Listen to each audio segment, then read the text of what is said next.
Eugene, as was mentioned, Eugene messaged me just yesterday to come up with a talk, and I thought it was a really worthy topic.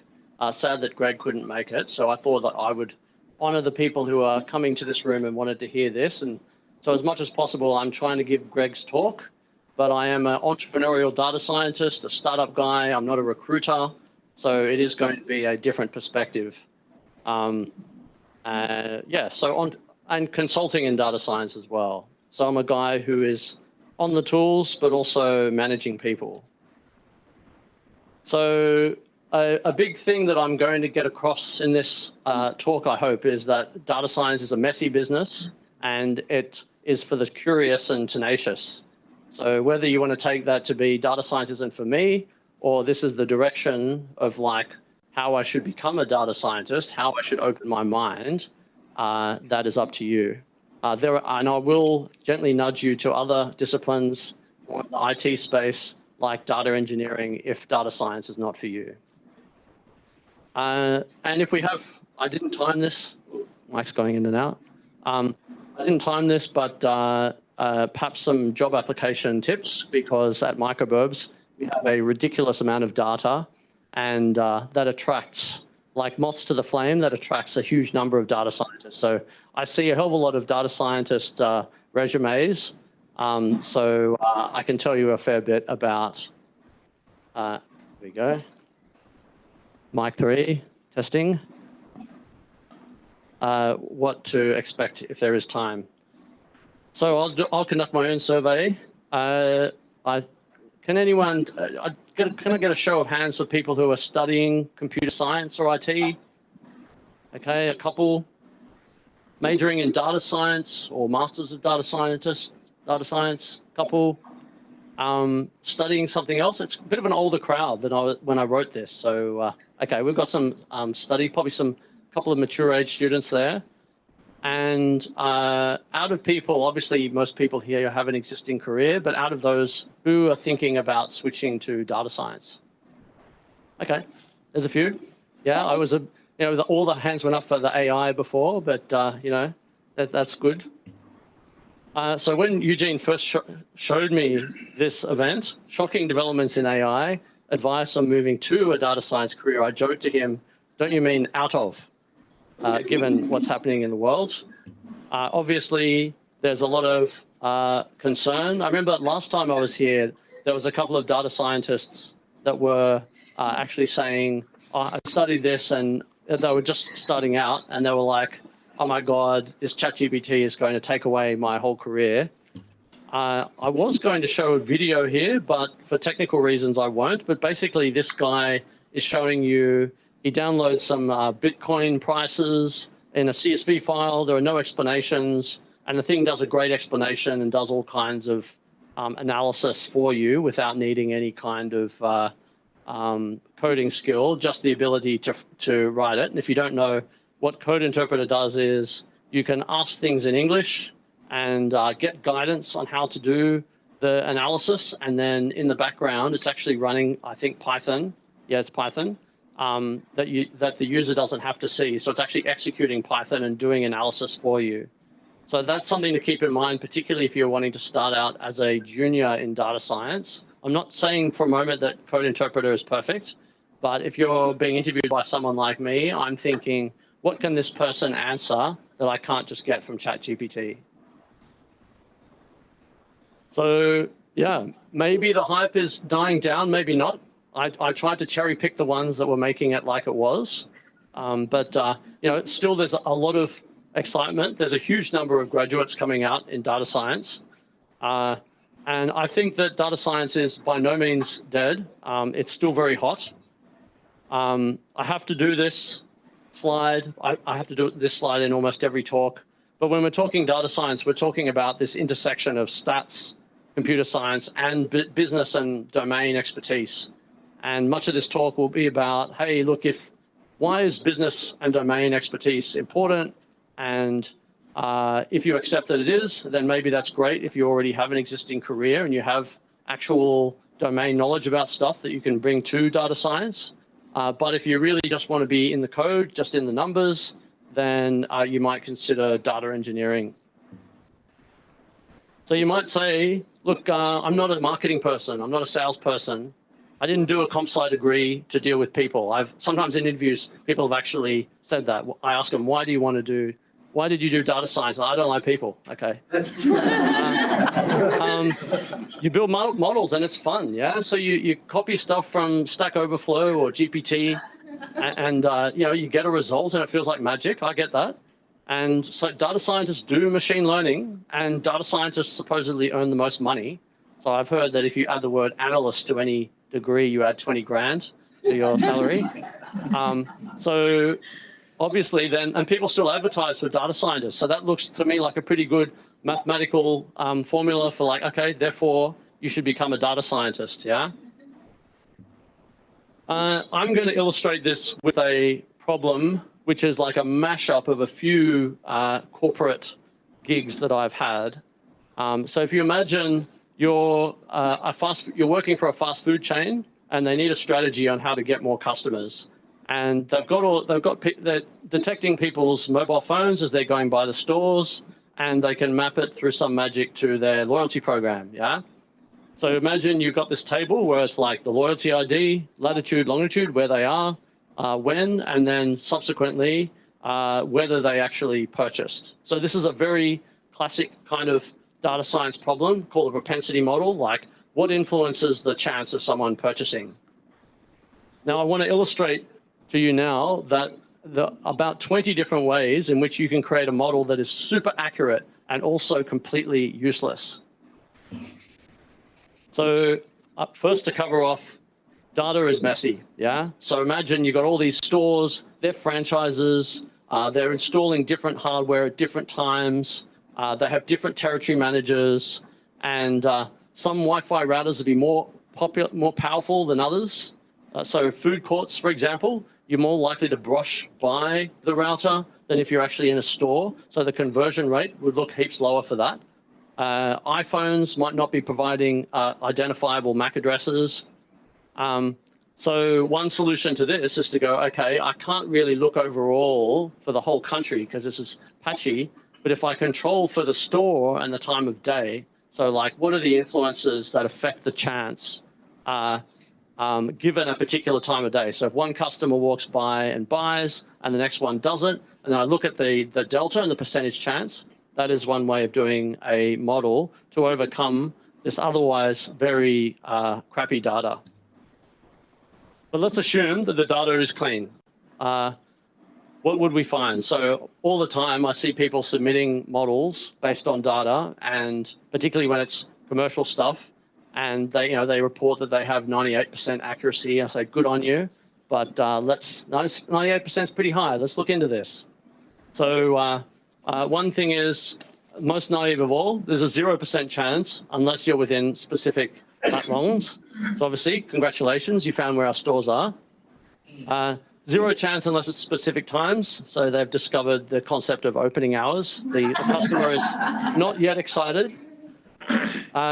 Greatly increased chance around noon and evening. So you're probably that means you're probably one of the 20,000 cultures in the world that has dinner and lunch. No great excitement.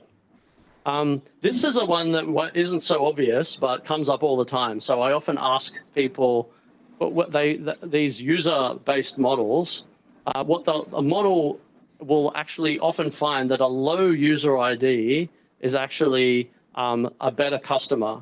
And the reason is because very often user IDs are incrementing up. So customer 1 has a ID of 1 and so on. And for them to be remaining in the database and to be continually there means they've had a recent purchase as well. So people who bought a long time ago and recently, and they signed up to the loyalty program, they are great customers.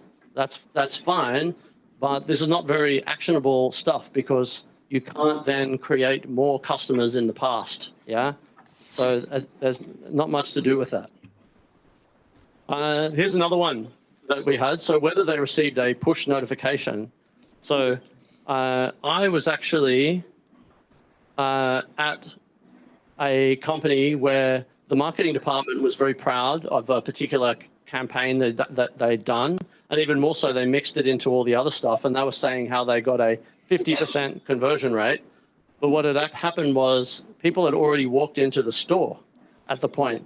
So it's like at that point, you bloody well should get a conversion. Yeah, they've already decided to make that. So this is what's called the attribution problem, which you have a lot with banner ads as well. So it's like you put a banner ad in front of someone who's already going to buy.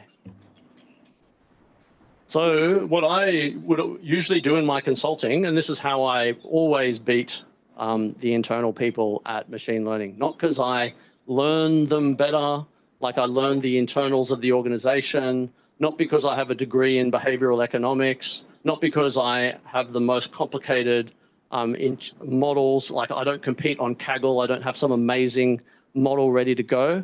It's because I just combine with other data sources that when they don't think to do that, they're only using internal data. So you could get the competitor stores, yeah? So the idea would be if you just walk past a Macca's, then you're less likely to have KFC, yeah? And you know they'll be sharing it among more people. But what you might find is, well, they could be put there for a reason, so that doesn't really tell you how many people are there. Is it, what's the ratio of stores to interested people? Foot traffic, car traffic. So that will give you a sense of what it is. You could join to the user table to get profile info. So we saw before we had a loyalty ID.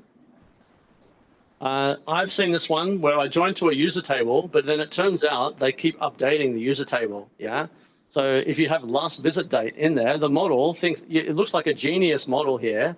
It can predict with super accuracy, but the person has purchased, it shows up in the user table, the model comes along and says, aha, I can identify exactly who's going to come in. And so, you know, obviously you've got to always check that you're looking backwards in time. Home address. So you take with the loyalty data, you get usually a home address. I used to do a lot of this in my consulting, still do, where you know to 120 households basically how they filled out the census.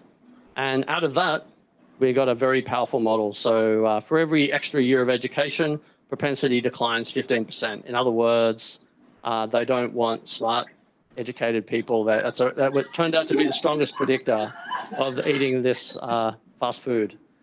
So, and you know, these things, like, it's very common. I say this not just for entertainment reasons, but also to get across the idea that what you find in reality is often very different to what the customer is telling you. So, yeah, obviously what I was describing there didn't sound very techy. I'm not showing any code. I am a coder, but doing that code level stuff doesn't tend to go well with the business clients that I would consult to. So I would like to, you're right, I do. Well, the bottom one, yes.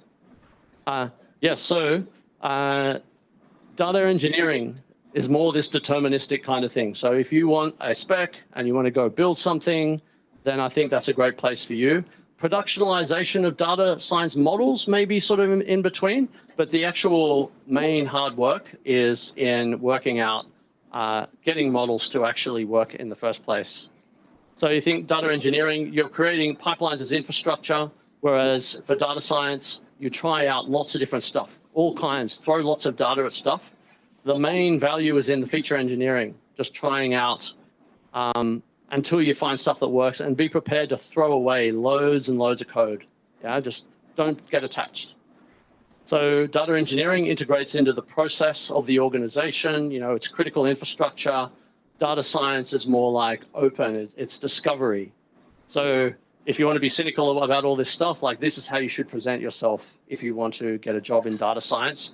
Obviously, I'm a startup guy, so maybe I'm more this way, but I did actually, the last DSS thing I did, I was on a panel where there was another guy, Tristan, who was at a business with about 30 employees, and there was the head of data at Canva, and we're all saying pretty similar stuff. So I think this will get you, obviously Canva's not an old school big corporate, they're a growth business, but I still think this says something also where corporates are going. So yeah, the following are specs, delivering time, maintaining uptime. Now here I'm not just talking about how you're different to IT, but how, like, living inside IT isn't necessarily always going to work for you as a data scientist, yeah? So they only care that the systems are working. They don't care that much about historical data. They don't care that much that the vendors changed and this column here and that column there. Whereas as a data scientist, you're always looking backwards in time and you want to go far back in time, right? You don't want to do just the last 12 months. You want to see the seasonality and what happens on Mother's Day, etc. You want to, particularly if it's a low volume client, you just want loads and loads of volume. Throwing volume at the problem is way easier than going hardcore on statistics and is much more reliable as well. So yeah, they change versions and they don't care about the last stuff as long as the system works.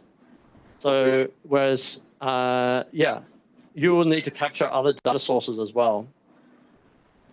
So data quality, so there's assumption, oh, you just give me good quality data and then we're sorted. But all the sources of data have different views on what good quality is. So being business aware really helps you in data science. So like I mentioned, IT, if the product works, they're doing their job.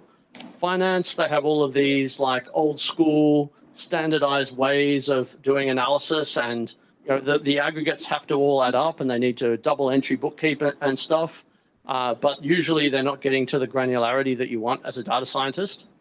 And BI, so their job is to put out dashboards and have them not reported. Very often they'll be aggregated and it's like very, very stakeholder focused.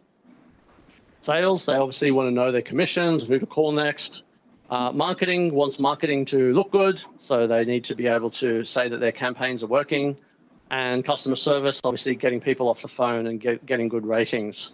So none of the, and I'm sort of breaking things down into concrete terms here, but all of these different areas and many others have all kinds of different abstractions that serve them and where they've come from, and they don't all nicely go together. So what a customer is and what a transaction and what a product is are not obvious when you go to a large company. That's why you should be talking to people. I'll give an example in my current business, Microburbs. So I'm doing a lot of real estate forecasting.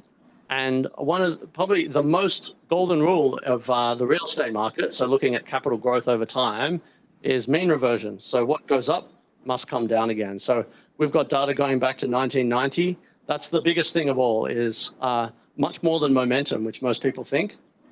Things go back. So suburbs that are trendy for a while, they go back. So that means that you could very easily find a pattern to prove anything if you pick the right dates.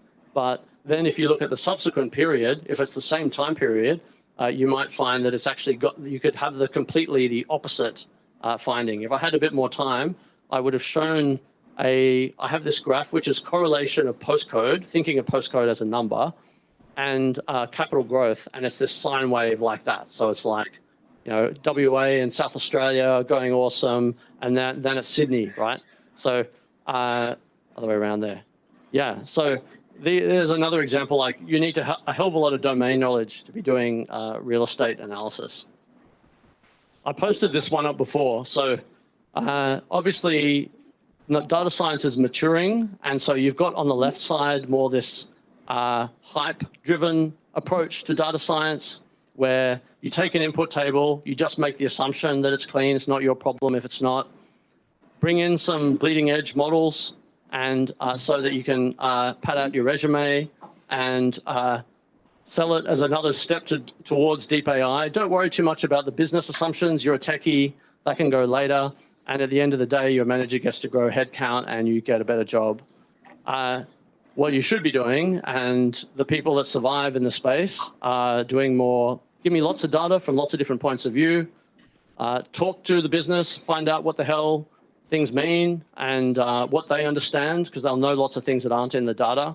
Validate, find the key drivers of probabilities of business outcomes as first principles as possible if you want to get the best models.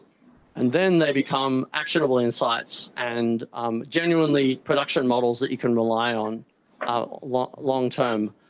Most data scientists, I think, don't, there's some stat was that 80% of data scientists never end up making anything that ships. Yeah.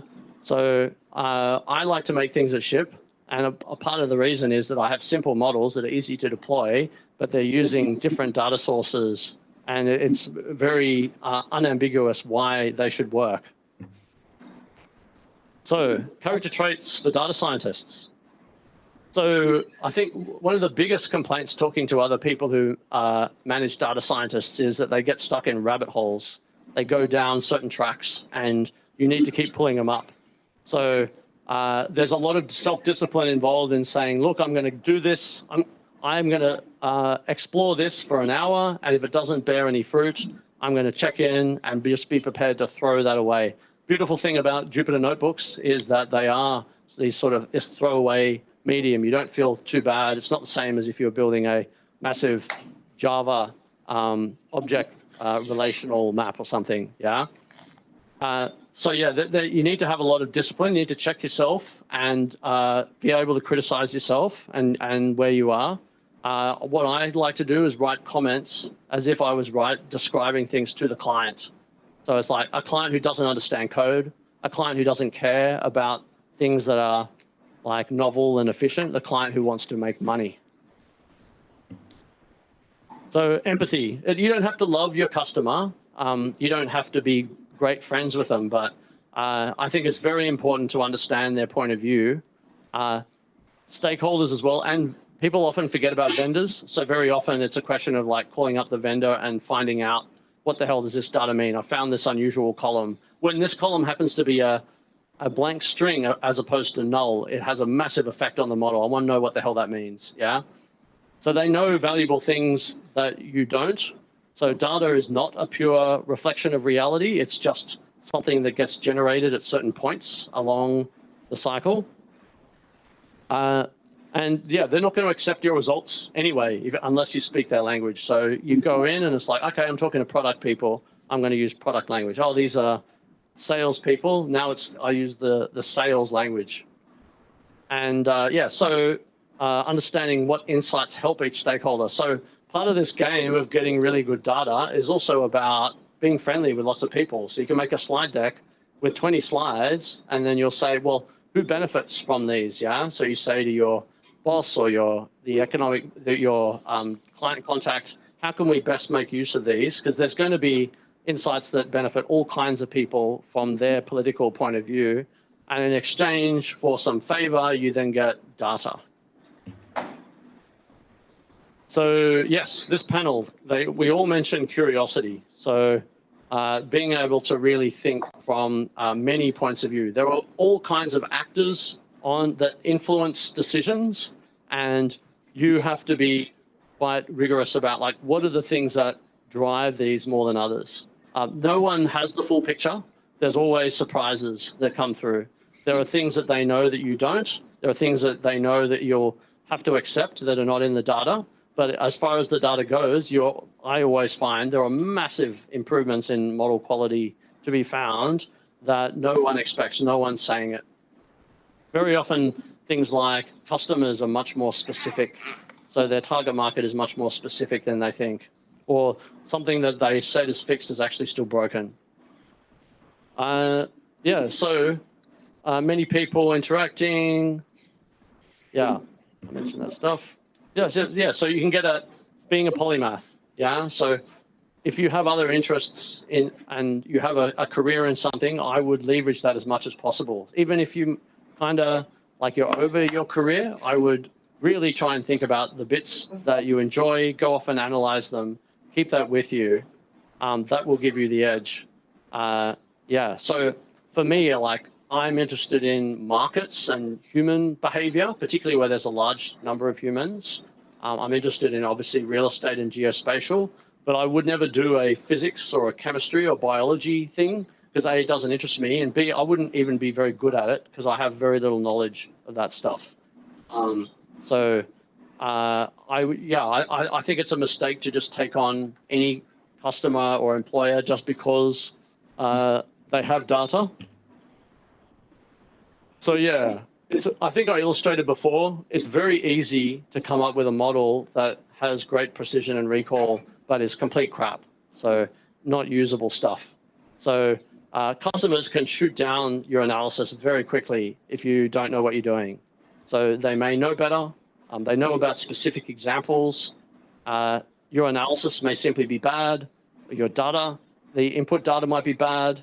Or maybe the insights are okay, but no one can relate to it. Nobody gets it, yeah? So I always like to do role plays in my head. So it's like, if I say this, what would they say? I have a mate who's a sales guy, and we like to do that to and fro. Yeah, so mapping out in your head various approaches. So cost versus benefit, time to code versus insights. So yeah, I think I mentioned before, machine learning engineering should be probably about 10, 20% of the job. I think that's a fairly standard view.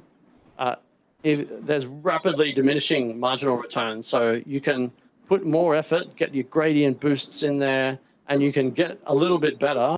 But the massive cost is you might not know what's going on. It may be overfitted. So it's like, it seems good, but it's really not. And so I would be much more into like, I'll very happily give you a decision tree that you can turn into a if then else. Like for me, that's the ultimate thing for the client, or a simple regression. Yeah. Something that they can use. Doesn't have to be if then else. It's like, oh, okay, I'll just target those customers. That's a big win. And why bother productionalizing something big and expensive if you can just like say, hey, just go target them. Obviously, if you are doing deep research, so obviously you can earn a huge amount of money if you get a job at OpenAI. This is not what I'm talking about in this talk. I'm talking about, us regular people in a tier 2 city of Sydney, they're regular corporations that they got business problems. Yeah, they're marrying the tech to the business. That one. So yeah, I would say harness. So where to start? What I would say is harness your passions. So even if you're a student and you don't have any career to lean on, maybe you love cricket, yeah? So I get really, really sick of seeing in job applications, uni assignments, they don't know about what the hell they are. You ask them about it, or it might be a group work. I learned to not even ask about uni assignments. I want to know about something that you care about. You probably don't care about irises or the Titanic, but you might care about cricket or Taylor Swift, elections. Maybe you're a political nut. I don't care. It can be something really esoteric. It could be, your micro niche on Tumblr. Whatever it is, I want to see some passion, and I want to see that you have gone in and done some analysis. Because if you are going in and the data means something to you, if your cricket hero got 200 runs, that's actually something that resonates with you. It's not just a number. And that way I can see that you are really trying to like own and be the analysis. Yeah, it doesn't have to be a perfect analysis, right? I don't expect you to have to be the next advisor of the Australian cricket team, yeah? But if you can at least talk about it and think about it and have your own perspective, and also very important is to be able to talk about, okay, if you had more time, what would you do? And I love to get in and like look at the analysis and then suggest different angles and see if they're like receptive to that. Oh, okay, that's interesting. Building a web-facing project end-to-end, so some sort of data dashboard thing. We hired a guy who did that. He got in the SMH, really good guy. He came up with his own analysis. Yeah, so some sort of dashboard with insights. Like if you've done a project end-to-end, particularly for me in startup land, that is a really, really, really good sign. That you interface with customers and you had to think about that there are many different users of this rather than just your lecturer or just having more code on GitHub. Post on social media your findings, getting feedback, just so that I can see actual real feedback is really good.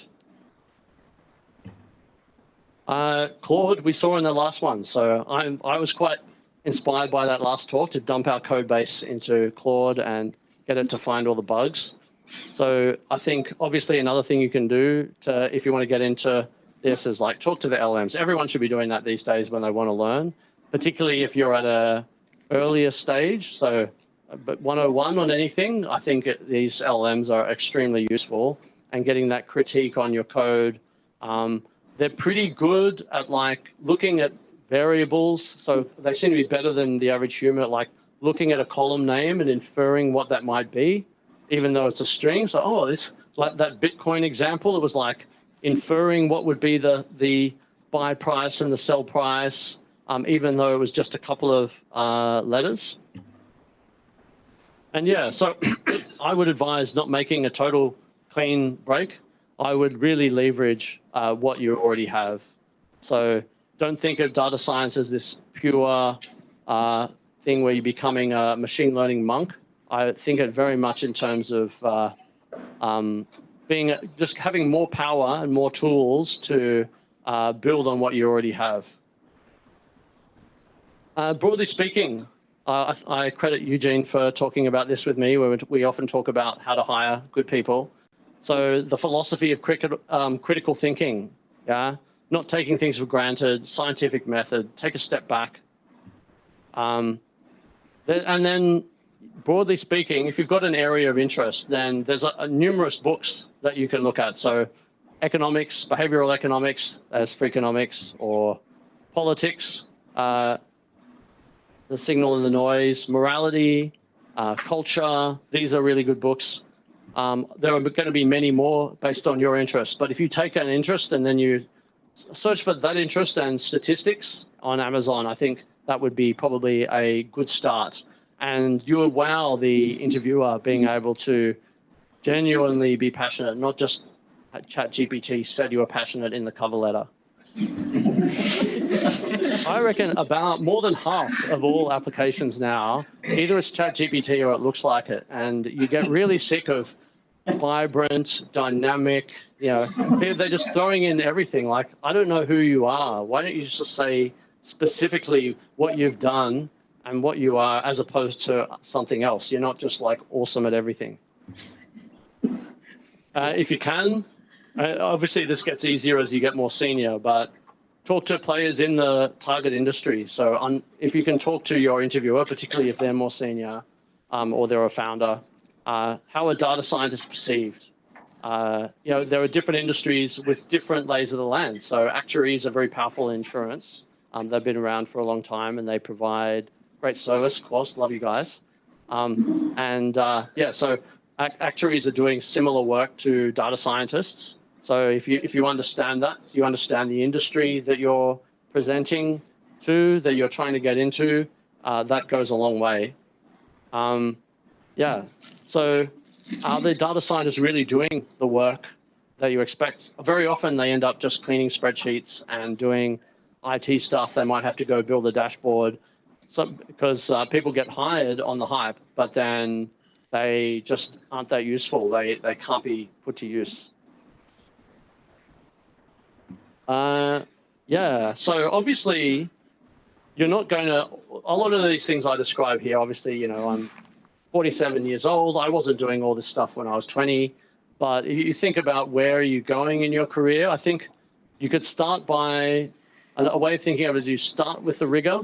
So you'll have as your peers, technicians, machine learning engineers, statisticians, and then you move into over time, you in the organization, spend a lot of time with the stakeholders, and then you're in the company of BI consultants, innovation consultants, leaders, and then finally driving change. So actually having a voice, having something to say, being someone who's respected in the organization is like, oh, wow, that guy, he calls it as he sees it, or girl, and we can rely on him for genuine knowledge. And it's a beautiful place to be. There aren't that many other people in that middle there, yeah? So you can be driving change like a thought leader. You could be applying rigor like a regulator. But if you've got all of those things together, then I think that's a really powerful place to be. And I would imagine there'll be ever more data scientists ending up taking over, becoming the CEO of organizations. I mentioned about the ChatGPT cover letters.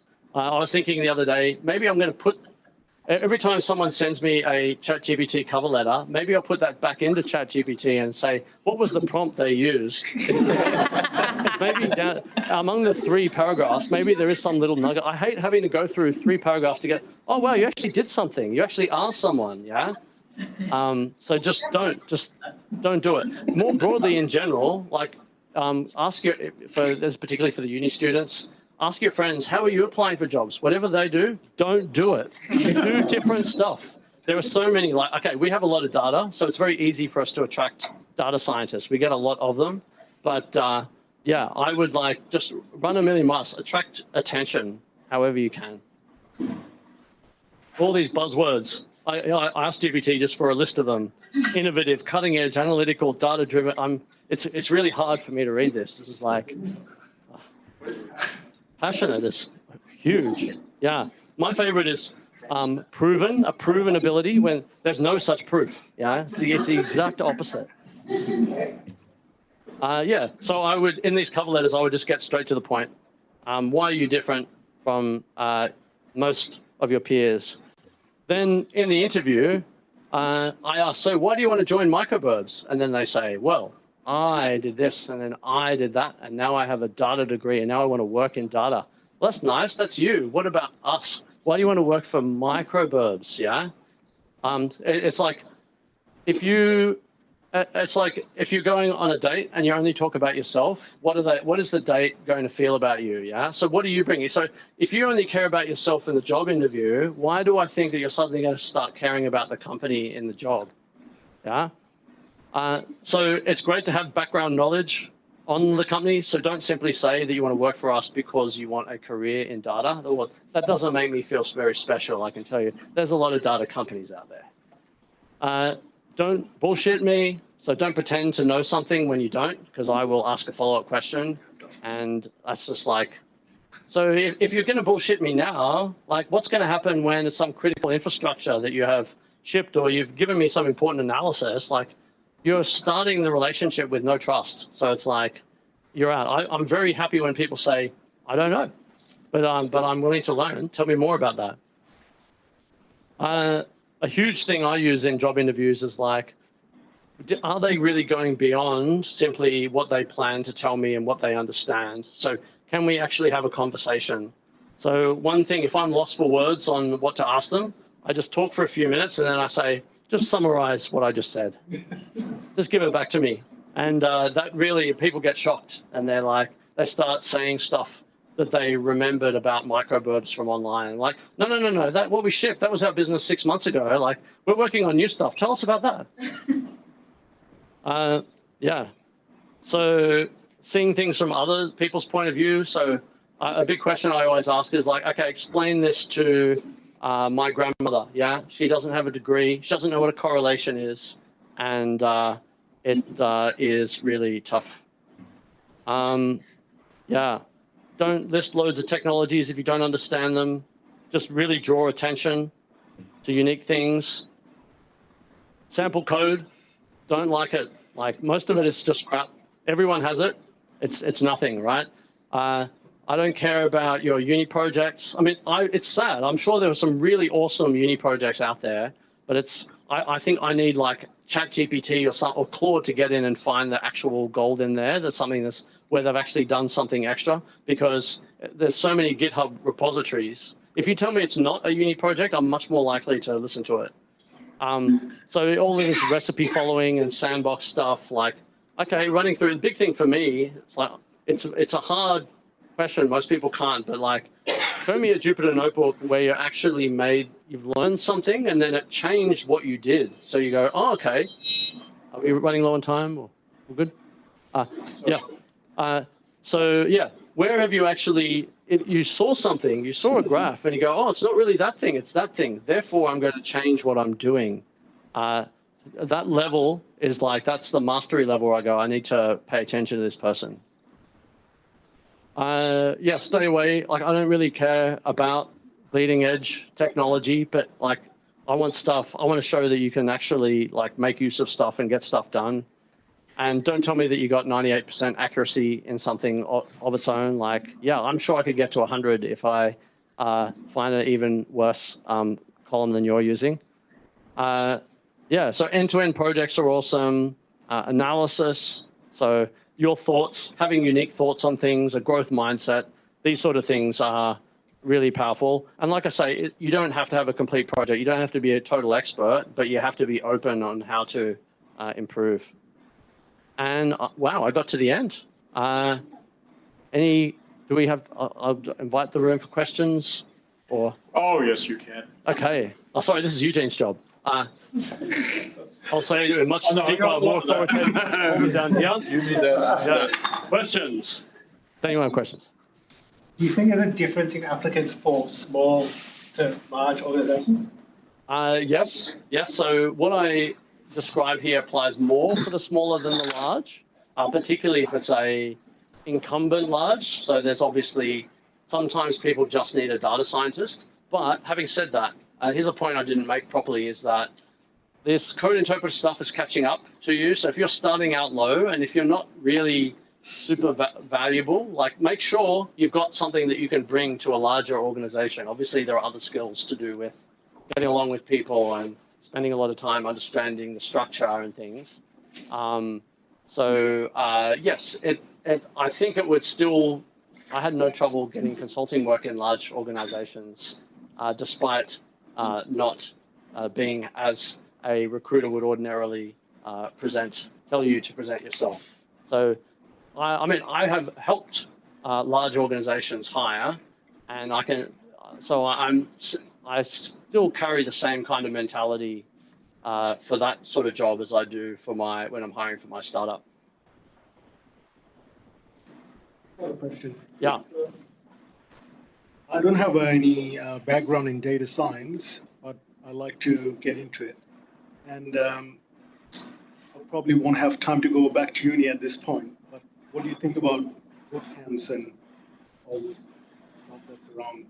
I'm not a big expert on boot camps. I think if you're interacting a lot with it and you're doing your own stuff, and if you're engaged and if it's up to date, then I think it's okay. So I personally don't look at much about, having great academic records, great. I don't look that much at other course materials. Probably it's a bit of a plus, but the main thing I'd be looking for is your personal projects. So I would reckon time in general is better spent building stuff and exploring and improvising.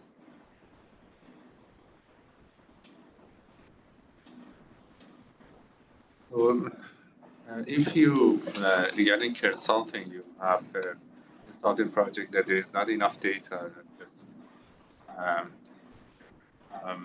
at disposal, and so what do you do? So, because most of the projects, especially in some domains like health, I'm sure healthcare, but some of the domains not that much data available. So if there's not enough data on a project, so typically I have ideas on where to get it from the public domain. So, I don't do health. That would be another example of an area I don't do because I'm just not an expert. So getting data, there's huge databases out there, and you can provide a lot of value bringing those in and trying to understand how it's helpful. Actually, I did do one health because I'm big into tracking myself, and I consulted to a startup where I brought in 3 years of my own tracking data. So I guess that was health. So there's an example of like, hey, I can bring data to the table, but if there really is no data, so for example, if they're a company that just has a small number of customers, so it's not really statistically significant, and they only care about those customers, then I would say, if it's a small, you might get a statistician like Tom Osborne there for the smaller scale stuff, or you might, I would just say, I don't think you should hire me.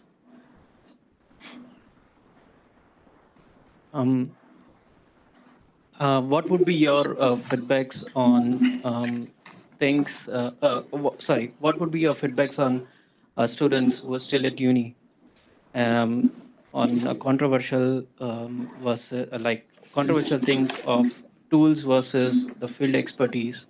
Because as a data science engineer or as a data science career, there is always a question marks of knowing tools versus the expertise in particular field. So what would be your comments on that? Yeah, for me, it's base tools. So standard stuff, Jupyter Notebooks, Python, scikit-learn. Yeah, know how to make a graph. So my perspective is I'll go for technologies that are very easy to pass on to others. So it's very much on your expertise. Obviously there are going to be other businesses out there that are working on some real bleeding edge technology, but from a business point of view, you're always taking a big risk with that. But you could still, I would still really be looking for people being smart anyway. So very often I've hired people that are great in a particular domain, but then they don't grow. Yeah. So we have actually found that an inverse correlation between commercial experience and success at Microburbs. So the people who've had the most years have performed the worst. So being a uni student, totally fine. But yeah, field experience trumps. Does that mean you're more likely to hire someone younger?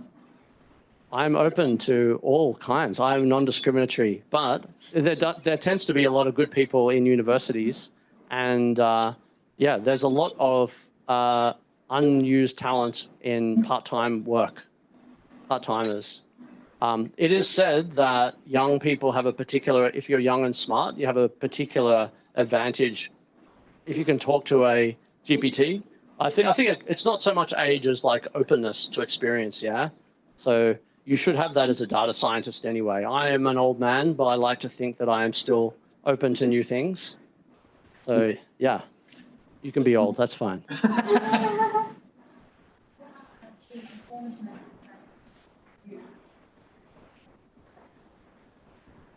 Okay, yeah, so within Microburbs, the ability to communicate quickly, we're mostly remote, so the ability to get your message across in a stand-up, to see things from the customer's point of view, to get the tickets done, to be helpful, to get to the point, not to go down rabbit holes, to take ownership of things, to be able to do things from end to end. So yeah, we're really about hiring very smart people who can just really run with things, and people who want to learn, people maybe they want to run their own business one day, or at least they want to have the autonomy. There's a big trade-off. You can give a lot more autonomy to people if they're very capable, and we can have like we only have 3 pages of rules. That's our company process. Apart from obviously legal stuff, occupational health and safety, but in terms of like the stuff we're looking at every day, so you have a small number of simple rules. You can move much faster. So, and these rules apply to everyone every day, as opposed to having a large number of rules that apply in very specific circumstances. Yeah, my turn, I think. In the last few years, I've come across companies that are doing AI and data science within full stack and using things like Databricks. And I compare that with other workplaces which are more holistic or seamless, or the business units like to talk to each other. Have you got any advice about whether you should choose to go to the full stack kind of players or the data science as a component within the business as a whole? Okay, so Databricks versus, so yeah, like big vendors with lots of stuff. We have been given a whole lot of free hosting credits from Amazon, so we're learning more about them, but the base is very much on simple, open source, commodifiable technologies for us. Maybe I'm not answering your question fully though. What I've seen in a couple of Databricks environments is they specialize the roles of the staff quite narrowly. So there's data scientists, there's machine learning engineers, there's machine learning something else, and there's people between the data engineer and the data scientists. And some of those people talk outside the business unit, and other people. Yeah, I would never allow that. So. Oh, good. Yeah, everyone does everything. So I'm always really looking for generalists. I think in this era of AI, you can complement your skills much more easily.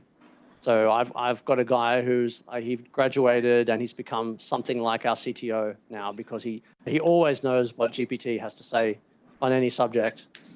So I think there's an amazing ability to grow as a person. So when they say everyone gets a promotion, I think that's true. Like I think that's a open AI thing. I mean, as a startup, obviously as you grow, a business grows, it needs more processes and you need to have clear lines of responsibility. So I can't pretend that a company with 100,000 people can operate like we are, but we'll try as long as possible for people to be as generalist and like no bullshit, no abstractions, just like we're here to help customers, explain things in simple but clear ways. That is how we grow. Please join me in thanking Luke for a terrific presentation.